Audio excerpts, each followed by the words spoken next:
is this hosted by the blockchain club, or is this just for like students in Colombia? Yeah, hosted by the blockchain club, and it's kind of probably a mixture of students at Columbia, students at other universities, and just like other people, I guess, in crypto throughout the day. But yeah, 2-day conference. We typically, it's supposed to be annual, but last year during we were playing a whole in-person one, but then it got canceled due to COVID. So we didn't really do something, but the year before we had an in-person one at Columbia. Okay. Cool. Yeah, there's a lot more crypto events happening in person. I'm in Lisbon now, and yeah, it feels like all of the crypto Twitter is here, which is cool. Yeah, that's really fun. You walk down random streets in Lisbon and you hear like DeFi and NFTs, which is cool. It's funny. Yeah, people started hearing that in like at random coffee shops in New York and stuff too. It's pretty funny. Kind of jarring. Yeah, I guess we can get started. Cool. Yeah, so sorry, go ahead. No, yeah. Thanks for inviting me. I can give you a brief intro on like my background, and then we can we can keep this open, and would love to get questions from people, and interrupt me whenever you want. But I am the founder of Llama. We work on like DAO economic infrastructure, and so the way I think about it is the treasury is like a critical piece of what makes a DAO, and we pretty much like work on things that move the financial and economic needles for DAOs. And we've been running this for about a year, and we've worked with some of the top projects in the space, including Uniswap, Aave, Pool Together, Gitcoin, Radical, and a few others. So I thought I'd start with just what is a DAO, and where the treasury sort of fits in this. And so I think of a DAO as an internet native organization that is that has its critical rules governed by smart contracts rather than legal systems. And so there's pretty much you can encode important things like membership, ownership, the key assets of property that this community owns, all of that on chain. And then at the edges, you have humans, which are critical, parts of this DAO that govern over things like the shared bank account with treasury, and then sort of upgrades to, if it's a protocol DAO, upgrades to the protocol, or critical changes to almost the constitution of the DAO. And so, like I said, Llama, we're building an economic infrastructure for DAOs, and we have so far gathered a community of kind of DeFi specialists that have worked on projects with specific DAOs. I think it's very early in the evolution of DAOs. So the even the templates for what need to be built and created haven't been done yet, and so it's sort of partly a discovery and creation process of what we should how DAO should actually move, and where the treasury sort of fits in this. So the treasury, I would say, there's billions of dollars of value in treasury. I think the top 15 treasuries have something like $17 billion in assets, and this is the total assets in treasury. So it doesn't include it includes the unvested portion of these treasuries, and then the way I'd see it is this is mainly assets in the native token of the protocol, and so these are mainly DeFi protocol treasuries, and these assets can be seen as sort of authorized but unissued stock of these protocols. And so it's not exactly the same as if there was like sort of $17 billion of cash in or like ETH or stable coins in these protocol treasuries, but it is still very significant. And an open question is what can you actually do to unlock growth of these protocols with using this massive asset base? And so far, my answer is pretty much like nothing has been done. I think the only main primitive is sort of liquidity provisioning, and there's been improvements in that. But then, but besides that, there's very low innovation in terms of what do you actually do with a native token to unlock growth of the protocol, and growth meaning increased TVL or increased retention, or growth in contributors, contributor retention, things like that.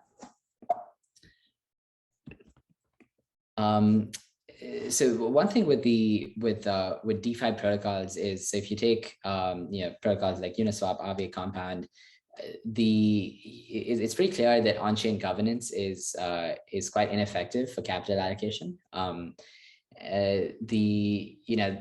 On-chain governance has sort of worked okay for things like upgrading the protocol, or things like governance related decisions. So should we lower the voting threshold in Uniswap from 40 million to 20 million, or should we shift from Governor Alpha to Bravo? But decisions that have to do with capital allocation have been quite ineffective. I think one of the reasons is because it requires expertise, but at the same time it's accessible enough, and so there is like engagement in proposals that involve like what to do with the treasury. But unfortunately, there isn't this like sort of more holistic view. Like if you think of some of the best capital allocators in the world, like especially in the growth stages of projects, like there's a certain decision-making structure that's optimized for quicker decisions and effective decisions, whereas on-chain governance isn't really that. And so I think there needs to be some innovation in this front. Like either we have like sort of a working group type structure, or where like some experts are elected by governance and given some delegated authority to work within like a specific sandbox, and so they can execute some treasury actions within this particular mandate that maybe can be enforced on chain, or we have another structure where maybe there is like there's a certain way that the governance is used to, or we develop a new governance framework that's optimized for like treasury allocation. So that's still TBD, but I think the current system definitely doesn't work for maximizing capital allocation for growth and sustainability of the protocol. I always start with the premise of like you need to structure these protocols, especially protocol DAOs. You need to think about structuring the system, including the treasury, with an infinite time horizon in mind.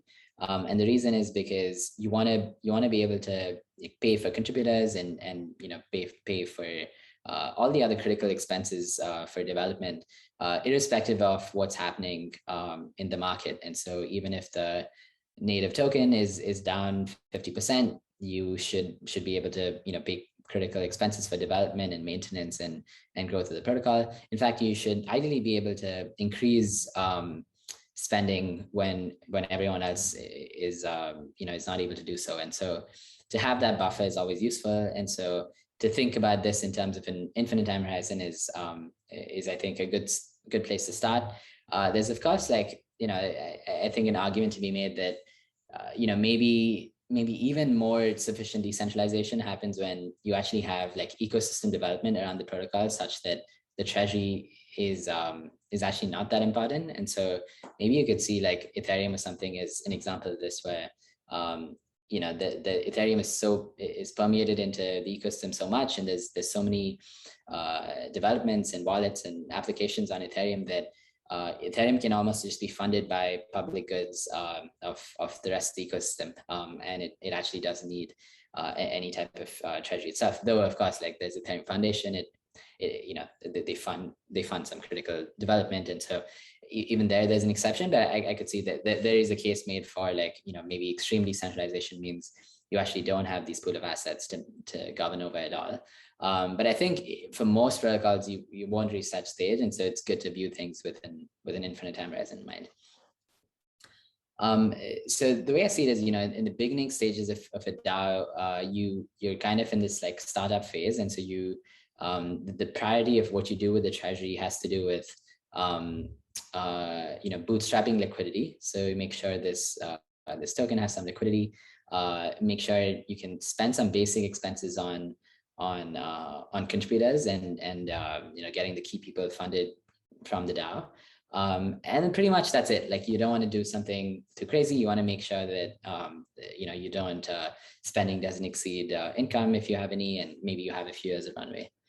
But in the growth stage, which I think a lot of the top DeFi protocols are in, like Aave, Compound, Uniswap Maker, I think this is when you want to get more aggressive with making sure you can allocate those protocol tokens in a way that bootstraps growth. And so that could be increasing liquidity mining incentives, but a lot of them have been proven to be relatively ineffective. But I think there will be new primitives on on how do you allocate the native token to increase TVL, to increase retention of users, to get the best contributors. I think we've hardly seen that so far, where if you think about the best contributors, there's hardly any governance contributors. And so if any of y'all want to participate, it's a great time, because there's probably like 30 to 50 max governance contributors for the top protocols, and there's really a scarcity of supply of people. And so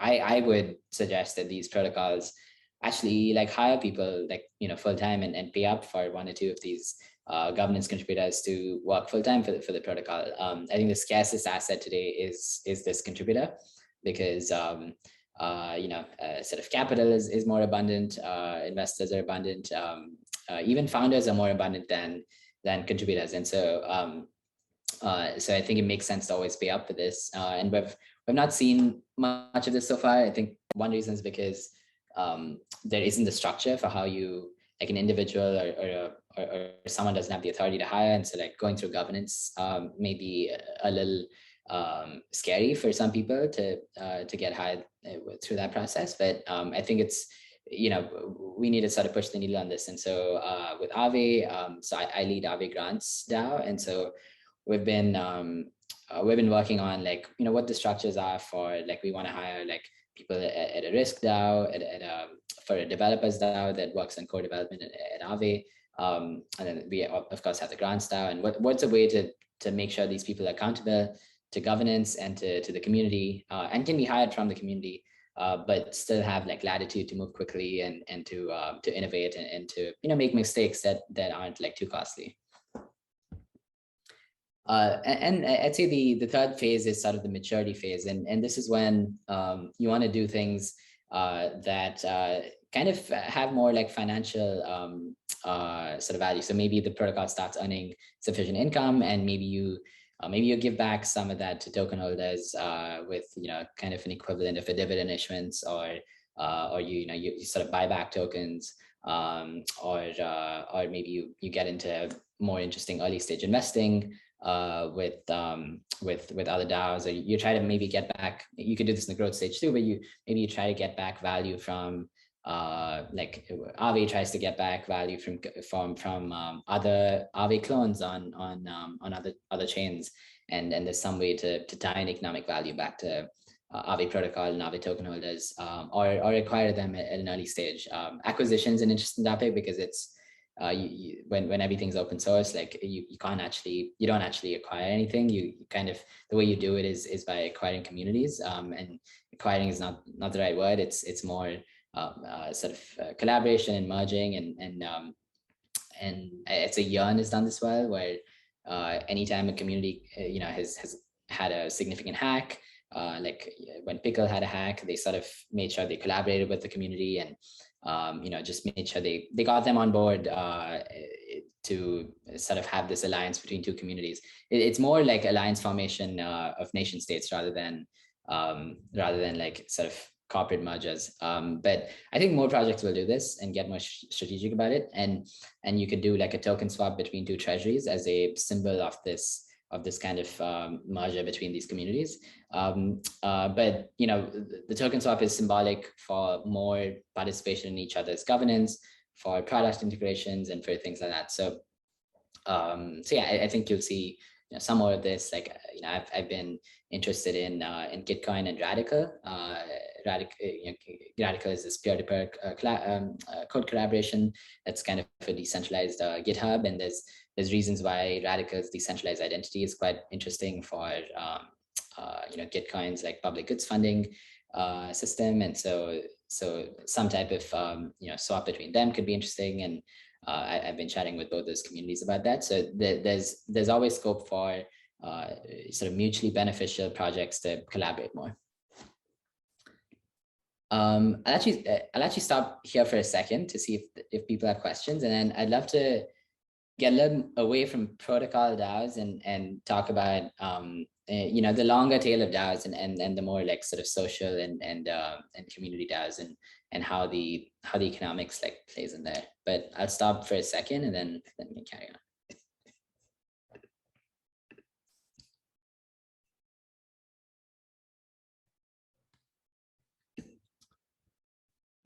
Yeah, if anybody has questions, feel free to either unmute or type it in the chat and I can read it off. Yeah, actually I have a question. So yeah. So for governance, I'm curious, like, because like what I've been seeing is that there's sort of a same set of kind of core contributors, core companies that are either have a lot of tokens or being delegated tokens, and those are the people who are participating across different DAOs, at least in the Ethereum ecosystem. Think it's going to stay like this, or as they're actually, or has there actually become like more full-time DAO contributors whose like job is this DAO governance, will kind of bifurcate between different protocols?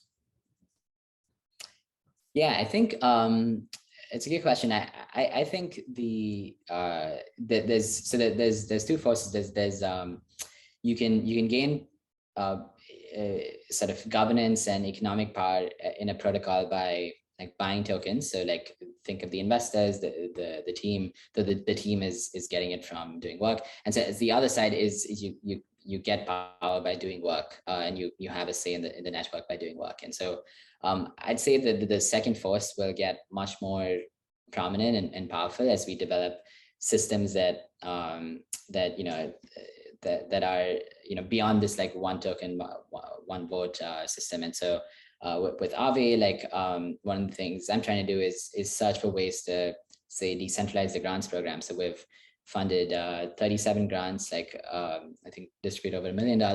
And so how do you actually build this contributor ecosystem maybe from the people that receive grants? So maybe they, these people have authority over the next round of grants that are allocated. And so they slowly start building this like sort of treasury spending power, because someone who is like building this like risk protocol has more expertise on allocating sort of grant funding to another risk project than than another grants member. And so there's ways that I'd say people who are building on these protocols will accrue reputation that they, I think, undervalue now. Like you think you're just like just getting a grant, like it's not a big deal.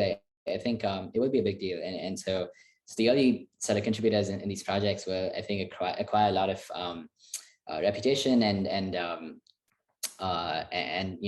almost almost a parallel sort of token and voting system and sort of economic benefits from the work they put in, and will then have a say on how the protocol gets governed and used. And in terms of part-time versus full-time, like I think there will be a few full-time folks. And so for the developers DAO, for example, like we're hiring like I think the lead will be full-time, and maybe one other person will be full-time, and then a few part-time people.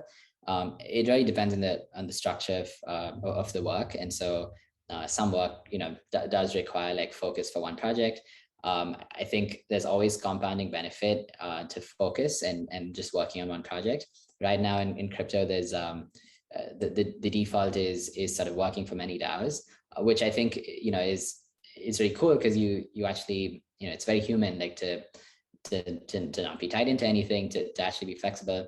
But I think DAOs should sort of pay up for people who have like built substantial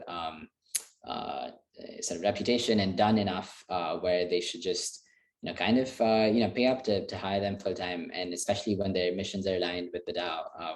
I was speaking to Alex from FWB yesterday, who's working full time for FWB, and yeah, it's really great what they've done, where Alex clearly has this vision for where FWB should be, and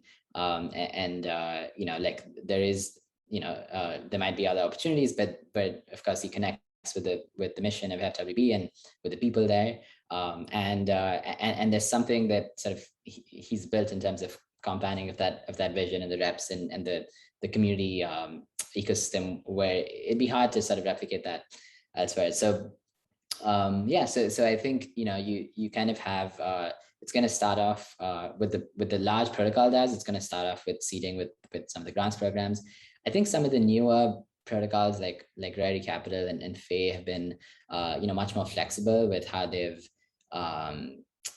built their org structures, where it's a little more experimental, like DAO native, which I think is very important. I think you've got to build like an experimental, risk tolerant culture quite early on, because it's hard to sort of just do that just way later. You kind of have to do that right as the DAO is being built and as governance is evolving, which I think few of the sort of DeFi 2.0 protocols have done quite well.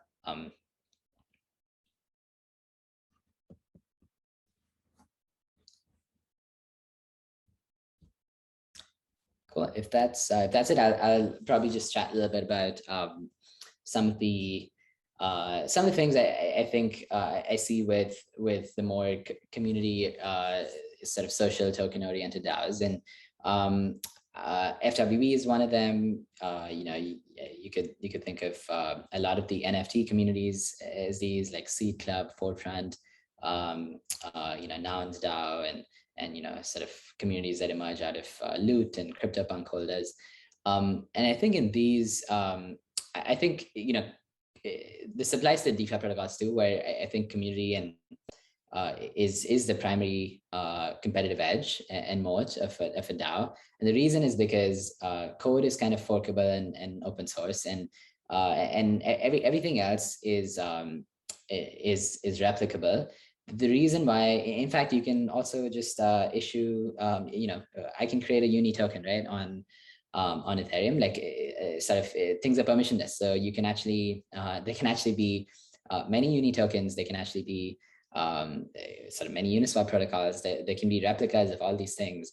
But the reason why you kind of default to one is broadly community. Now the pathway to community can be very different. I think it can be product. So like Uniswap, I think the pathway to building community for them and is the product being really good. There's real improvements with Uniswap v3.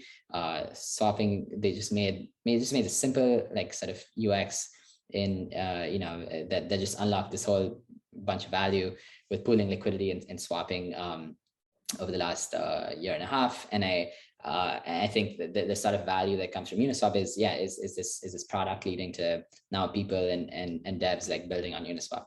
On the other hand, you can build community from actual like sort of people and community building, which maybe SushiSwap has done, where there's sort of grassroots force of people who are like passionate about sushi, and there's a cultural element, and there's a feeling of like we're in this together, and sort of a bottom up force where they'll stick to sushi because they want to. I'd say Yarn is another example of this, where they built up a great culture. The top contributors of Yarn will not work anywhere else, and the reason why they won't is just because they have an affiliation with what Yarn stands for, with what other people stand for. Like Banteg will not leave Yarn, and so I think that's sort of another route.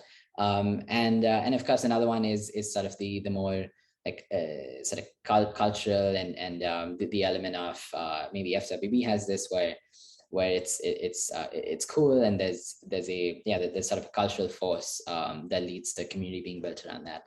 And so I think this is actually very important.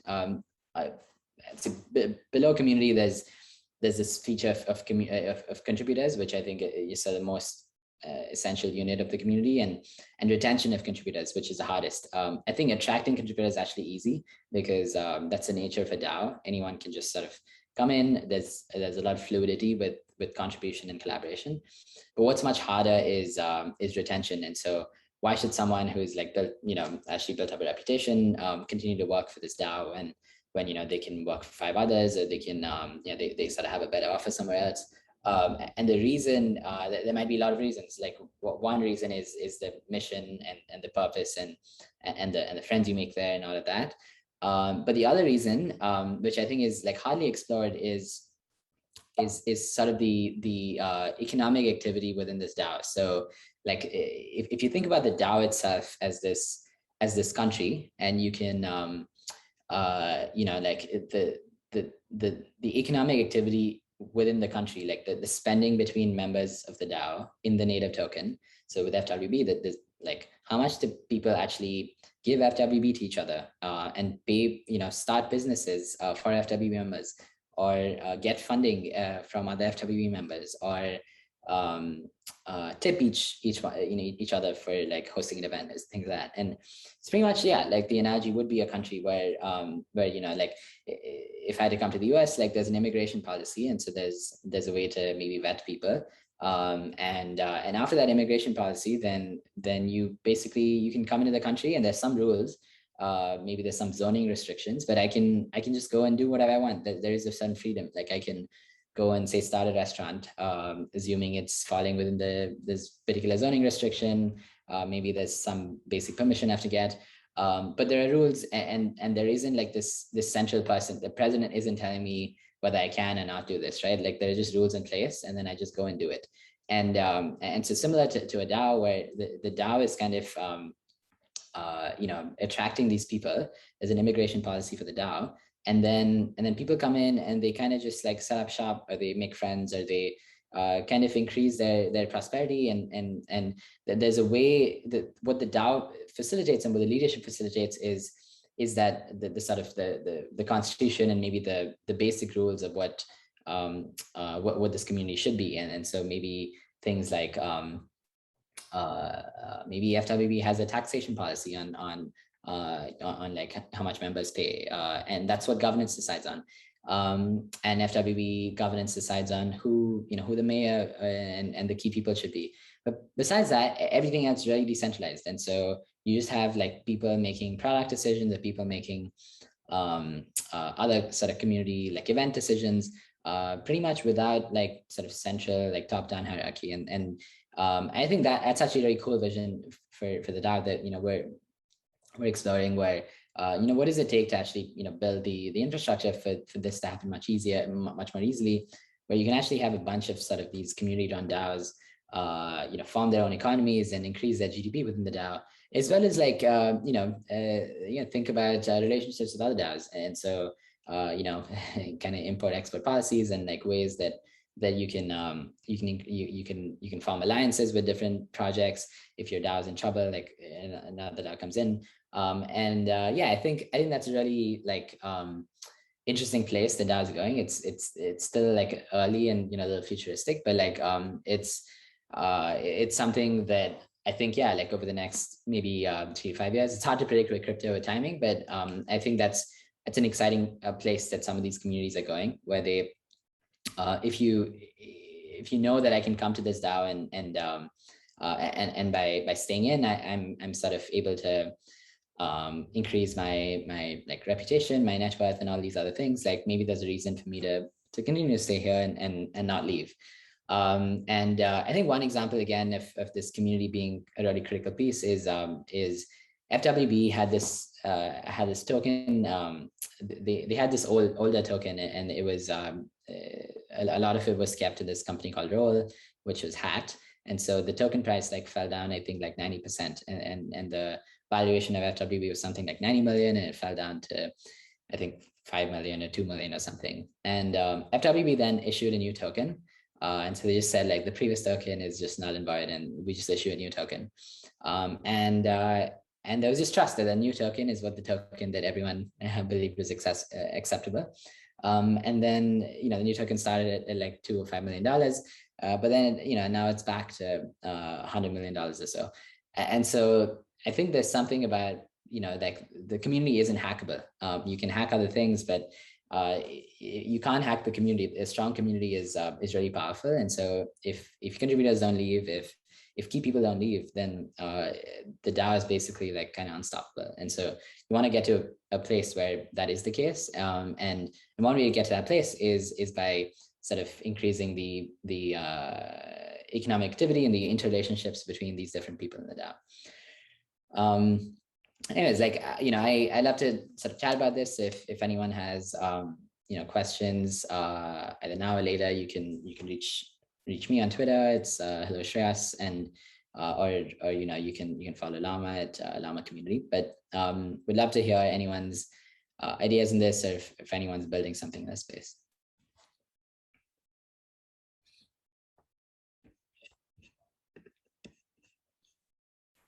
Thanks so much, Shreyas, for the presentation. I think it's super interesting. We actually, like Blockchain Columbia, we launched a Line DAO like a couple months ago. Actually, I think you're a part of it, right? Yeah, I participated in the Mirror crowdfund. Yeah, so it's definitely interesting for us because we're kind of dealing with similar issues of how to kind of actively engage members in the DAO and get people to contribute, because it is a similar thing to, like, obviously we don't have that much like monetary value kind of associated with the DAO, but we obviously have the similar problems just on a smaller scale. Yeah, no, for sure. Like, I think that there is this this sort of power to some of these blockchain clubs started in college, because you already have like one of the harder parts in DAOs is the early community building process. And so if you're able to add that like IRL or like there are other connections that bring that, like that could actually be quite powerful. Yeah, we'd love to jam on that or help out in any way I can as you guys work on that more. Yeah, I mean, also, I just kind of like want to reiterate what you said. So we're also one of the student groups participating in governance, and it is really like the highest leverage way that we can get like students or younger people can get involved in crypto, because I mean, like, you're literally not only do you actually have almost direct control over actually a lot of monetary value, but you're also engaging with people you probably wouldn't be talking to if it weren't like in the context of a governance forum. So yeah, definitely pretty powerful. Hey guys. Yeah, can you hear me? Yeah. Yes. Okay, great. Yeah.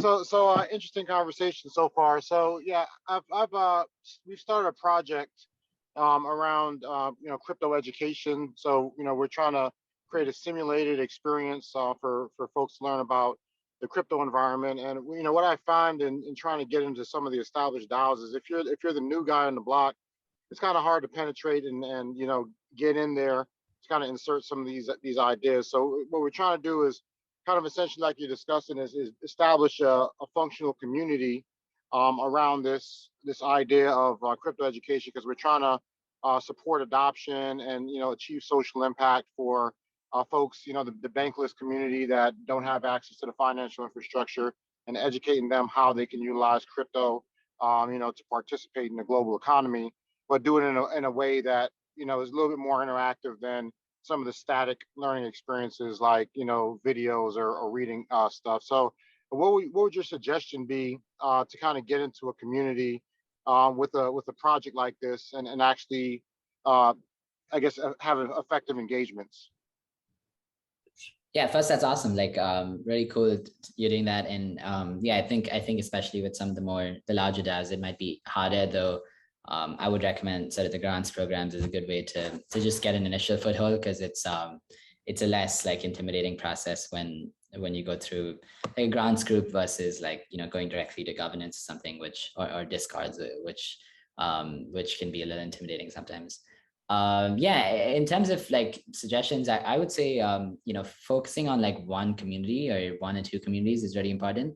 And so you want to have like so like you sort of take your mission, you think through like the DAOs that are kind of aligned with your mission, and then kind of just like approach like one of them or two of them, and get more entrenched in how members from your community can help theirs, or sort of contribute or be part-time contributors to what they're doing, and sort of leverage that to then move forward. I think it's better to sort of focus more than spread yourself thin. And so a lot of the great thing with a lot of communities that are kind of thriving is they're great like kicking off points for whatever you're doing. And so I would suggest that for you, as well as like, like Lions DAO too, like if there's ways that you can think through other ecosystems that as a starting point where you kind of collaborate and jump off of that, it's always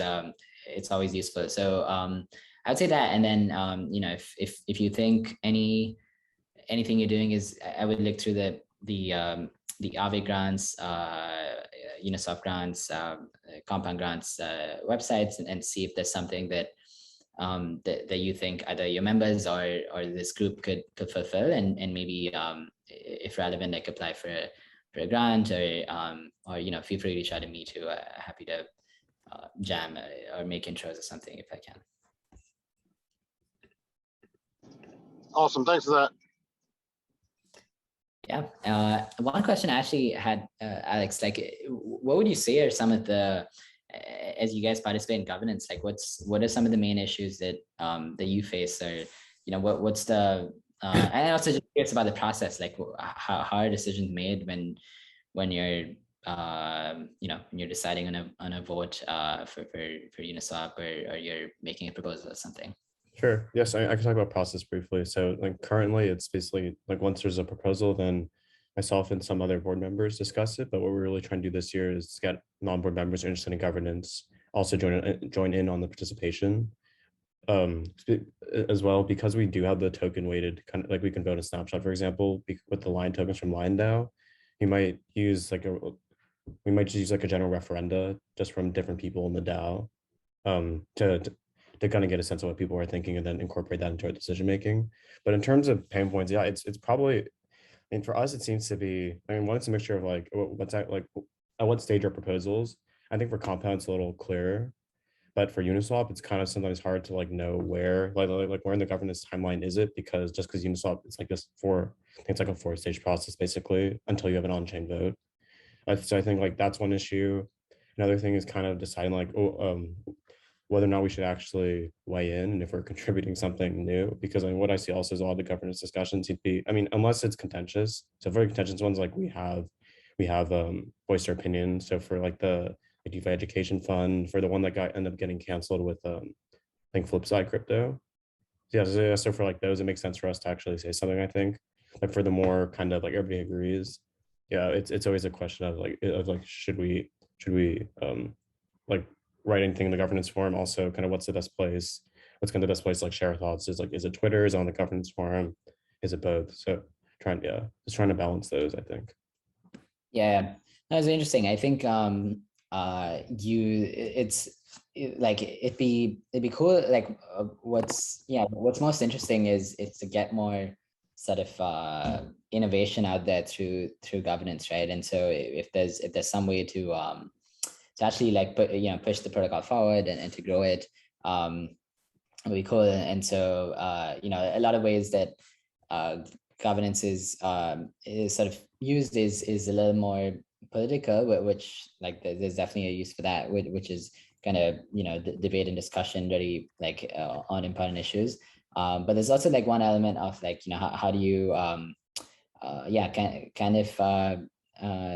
these are like early stage like just projects, right? And so how can they just do like cool things? I think Uniswap deploying on Arbitrum was good, like was an interesting one where that kind of came out from the community. But it's cool, like really awesome that when you're in college you're kind of getting involved with this stuff. Again, like happy to jam on things, or if you're thinking about a proposal that you want to collaborate on, just let me know. Yeah, specifically because you were talking about how Aave is kind of creating these different DAOs to work on different things. I definitely think like Uniswap should be going in that direction, just because like honestly you have the core team and they're basically doing all the work. But I do think we need more kind of delegation of power within the Uniswap like ecosystem. It definitely it seems to be lacking. Compound as well. Like the biggest instantiation we have seen for that for both Compound and Uniswap, I think, are the grants programs, but there are like way more things you could do beyond that. Even just for like pure governance, like having like a governance DAO, I think that'd be helpful. Stuff like that. Yeah, 100%. Yeah. I think it'd be cool for you guys to put something together on that front. At least just to start the discussion to have maybe you start it with just like 1 or 2 kind of sub DAOs that are very, very they function. But yeah, I think it's needed. I think there's one of the problems with approving anything right now, as a token holder, is just is there's no template for a parallel. So like if someone proposes like, hey, like I think we should do like X and allocate like a few $100,000 for this, you just don't know if that's hey, like, what are the other options? No one knows, because there's no other options, right? But I think the way that emerges is just through experiments and some failure. And so you need many people to just propose things, and maybe it falls through, or you see a discussion. But I want to say, oh, sorry, go ahead. No, I was just I was just saying, like, I'm honestly surprised people don't, like, at least in the snapshot votes, and it's a bit tricky for on-chain voting to do like ranked choice, but at least for snapshot, I do think we should be seeing a lot more kind of ranked choice voting. Like that's something we're experimenting with within LineDAO, at least for like treasury allocation. And I think, and like that seems to me to be the biggest critique of a lot of these proposals, is that like what are the other options? It's kind of hard to make a decision when it's just a binary thing. So yeah, I completely agree. Awesome. It's great joining. And yeah, like I'll just drop my Twitter if anyone wants to message me for questions they have, if you want to chat. Yeah, pretty open and accessible. So great joining you guys. All right. Thanks so much. See you. Bye.